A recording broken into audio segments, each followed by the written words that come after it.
have a new module. This is LCD LCD 2004 or 20 by 04 display, and we have this backpack. So what's the use of this backpack or this I2C? This is I2C, I2C communication protocol. So with the use of this backpack, this I2C, the many lines or many inputs or outputs of this LCD, just like these pins, is being converted into just 4 pins. So instead of using many pins, many lines, we're now just using 4 lines or 4 pin. So that is the I2C conversion of this parallel output into serial, or from serial to parallel. And for this backpack, we have the ground, VCC, SDA, which is the serial data, and SCL, serial clock. So this is synchronous, or using a clock. 1 line for the clock and 1 line for the data. You can see the IC here, PC. If you can see the IC PCF85740, that is the IC conversion or extension from serial. This one is serial to parallel data. Conversion of 4 of many pins into 4 pins. Or in simple term, from many lines or many inputs, outputs of this LCD display is now being converted into just 4, just to simplify these inputs into just 4 lines. And then this LCD is green. It is green screen, and it has a plastic. Let us remove the plastic so that we can use this.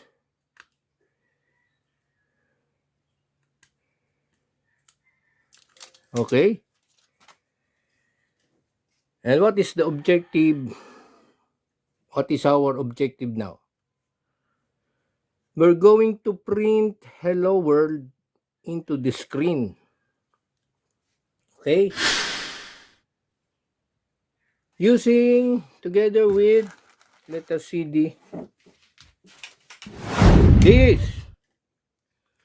Arduino Uno microcontroller. So we're going to print hello world with backlight using Arduino Uno code. And what's the use of the potentiometer here? To control the contrast or the brightness of this LCD display. So the size is 2004, 2004. 20 characters in 1 line, and it has 4 lines. 1, 2, 3, 4. 4 lines. 4 row.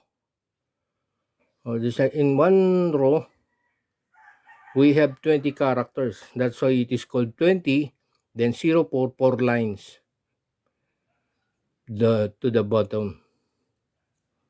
So let us upload the code so that we can print hello world into this screen.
We now have the LCD 2004 display.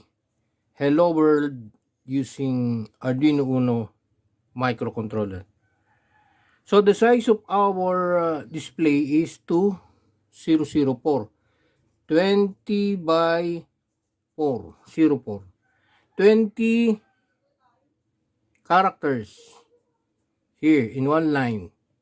And then 4 lines. 1, 2, 3, and then 4.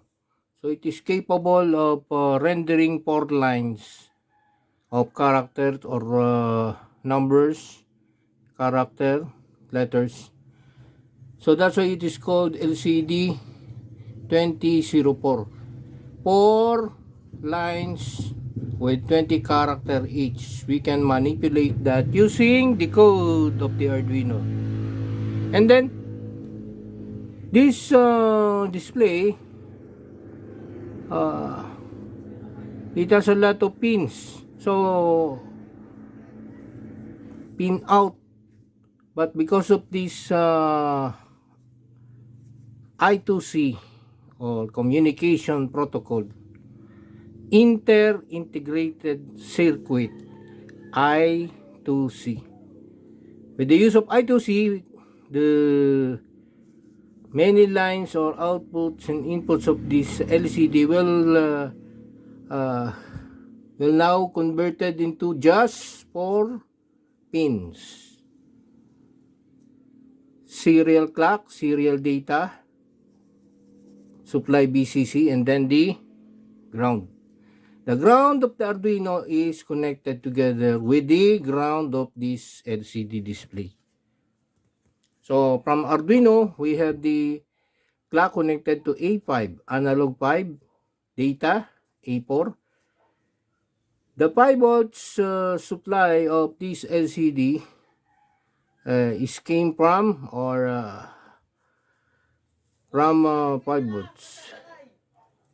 And then the ground to ground. And this is the Arduino Uno. Since we're done with the uploading the code, we can use an external source of 9 volts into the barrel port of the 9 volts of this Arduino Uno. And because it has a regulator, it converts it into 5 volts for the Arduino to work.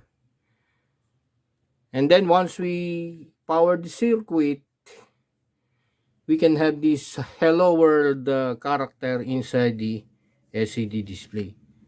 So what is the communication mode? It is half duplex.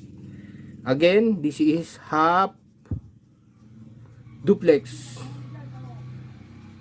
It means how this sensor or this LCD display and the microcontroller communicate with each other is the mode is half duplex, wherein we use one data line. So when the Arduino Uno communicates with the LCD display, it's coming here to the data at one at a time, and then received by the LCD display, and then it acknowledges the data received, then again transmit it back to the sensor. So one way or just half duplex. One must be the transmit and then transmitter, and the other one is the receiver. Once it receive here, so that's why it's using one clock or clock to facilitate the data communication between Arduino Uno and then the LCD, or how did they connect to each other, or with each other connect. They talk to each other by means of communication through here, connected here, and then receiver, the receiver talk back to the Arduino Uno. That is a half duplex, one at a time. One has transmit, the other one has to receive. Will receive, the other transmit, and then that is how we the word hello world. That is the hello world. That is we print this hello world into the display. And this hello world is being displayed here at the first line, somewhere here. Hello world. And this is it has a backlight. The color of the screen is green. The color of the screen backlight green color. And the size is 20 by 04. So this is bigger than the standard one. So that is our LCD display, printing the word hello with the use of code. With the use of the code from Arduino Uno code, we upload the code to render this hello world to the display.